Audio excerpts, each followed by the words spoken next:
Good evening. I'm Kyle Clark. I'm Alexandra Lewis. Barry Morphew is once again charged with the murder and the death of his wife. 49-year-old Suzanne Morphew was reported missing on Mother's Day 2020.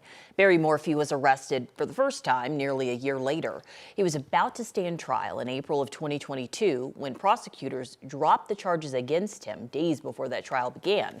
Fast forward to October 2023, investigators found her body in a shallow grave in Saguache County. An autopsy found a combination of 3 drugs in her bones, including a powerful tranquilizer that's tightly regulated and hard to get. The new indictment claims Barry Morphew was the only private citizen in Colorado with access to that drug. After the indictment, Morphew was taken into custody in Arizona. For folks in Chaffee County, this case has been part of their lives for years. 9 News reporter Rhea Jaw is there tonight after talking with folks there. Yeah, I'm standing outside the Poncha Market, which is a local grocery store here. I spoke with the owner who said Barry Morphew actually stopped by here right after Suzanne disappeared, asking to search through their dumpsters. Today, she watched the 12th Judicial District Attorney announce his indictment and said she was shocked, but a long time coming for this community.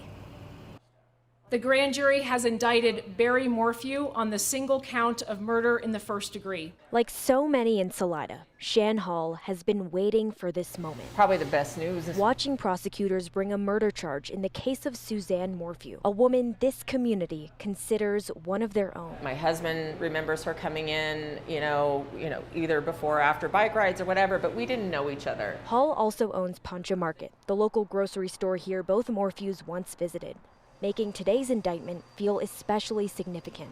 Yes, just shout it and yes, and all the feelings, but I feel bad for being that way too at the same time. I feel awful for being that way because this is nothing to celebrate. No, and as far as like someone's death and the way this was done. It's a major development in the case many thought might be over after the original charges were dismissed in 2022. But now with Suzanne's remains found and new forensic evidence, investigators say they have the case they didn't have back then. That evidence, they have that to now bring him in. That was the wait, that was the anticipation, that was the when is this going to happen, The news has reopened wounds in Salida, where even people who didn't know Suzanne personally held on to her story. For the most part,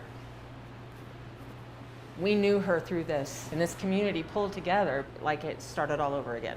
I'm sure you're going to hear it in every conversation, going through our shops. The community that has held on to hope for 5 years will continue to do so. Seeing the justice for her happen, period. That's it. I mean, that's the only elation of this. And justice will be when they, when it's over and he's, I've come back to this community multiple times over the past few years for this case, and I know this community will be closely watching those court proceedings. As for Barry Morphew, he's being held in Arizona on a $3 million bond, awaiting extradition to Colorado. Reporting live in Chaffee County, Rhea Jaw, 9 News.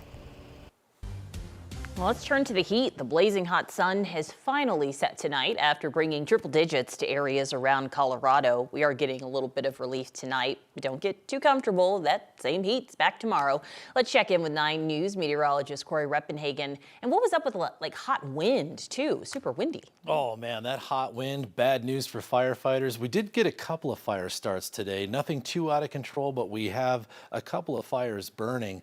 And happy solstice. The summer heat was delivered. Almost every place in the Denver metro area hit 100 except for one spot, Denver International Airport. But the 99 there did tie an all-time record. The 103 in Pueblo tied a record. 106 in Ray. We actually had a report of 108 from the weather station at Beecher Island. So super hot day, and we're in for one more tomorrow. And that's why we have the weather impact alert extending all the way through tonight into the night tomorrow. So about 24 hours more of this heat. 96 to 102 will be the temperature forecast across northeast Colorado for tomorrow. increased risk for heat-related illnesses. So limit your time outdoors, stay hydrated, as we have the heat advisory covering almost all of the eastern plains. 105 could be the temperature down in the southeast. All sunshine day tomorrow with the temperatures in the upper 90s. More coming up in the forecast. Help in this heat came in the form of ice water for people living on the streets in Denver today. The Denver Dream Center, a nonprofit that helps people get back on their feet, was out today like they are almost every day. But this time, as they checked on people on sidewalks and in tents, they brought along ice water. Some of the people doing this daily outreach have been homeless themselves. We know what it's like to be out here. We know what it's like to not to have anything to drink, to get dehydrated, to not have anywhere to go. So just being that person that's consistent, that's out here every day, that can make a small difference in somebody's life means a lot to us. The city of Denver has opened several cooling centers across town for anybody in need of a place to get out of the heat, primarily rec centers and libraries. New tonight, the city of Aurora will consider overhauling its outdoor siren system. It will cost more than $3 million. The city says the current system of sirens was mostly installed in the 1980s. So now they're worried that those aging systems are vulnerable and unreliable. The Office of Emergency Management says they've been bandaging the system for years and they're no longer able to fix everything. They want to upgrade 36 sirens, install 8 or 9 new ones to address coverage gaps and recent city growth, and buy some new software and overhaul the radio infrastructure. The City Council is set to talk about it on Monday. Of course, outdoor sirens are far from the only thing you should rely on to learn about an emergency. The city recommends registering for its online alert system called Code Red. That information is on their website. Denver's leaders are worried that its license plate cameras might be used for immigration enforcement by the feds. And we've now learned Loveland police let the ATF use their license plate tracking system. And the ATF listed the reason for some of its data searches as ICE.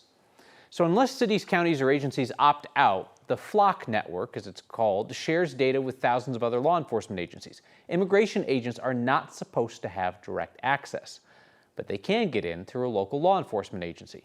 Loveland police say they gave the ATF access when that agency came to town to help them with the Tesla vandalism case. Afterward, a person using the initials A-Bro conducted searches with the reason listed just ICE. Loveland police say A-Bro is not one of their officers. Flock says they're not responsible for controlling how agencies share that information. I want to make this clear. It is not the responsibility of a private vendor to be policing the police. We've been trying to get a hold of the ATF for the last 2 days to figure out what went on here. They haven't gotten back to us. A strike at Safeway stores in Colorado is expanding. Union workers at stores in Lone Tree and Brighton started picketing last night. They're joining a strike already underway at stores in Littleton, Castle Rock, and Estes Park, along with Denver's distribution center.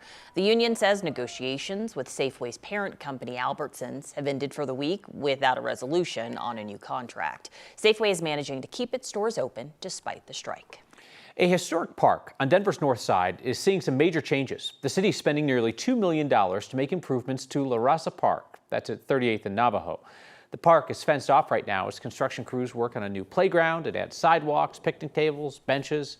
Larasa Park served as a gathering place during the Chicano movement in Denver in the 1960s and 70s. The city says the park's iconic pyramid and art reflecting the Chicano movement and that heritage will be preserved. The philosophy and the concepts of the movement, which the two major ones was self-determination and community control. And Larasa Park is a living symbol of that. Construction at Larasa Park is scheduled to be complete by wintertime.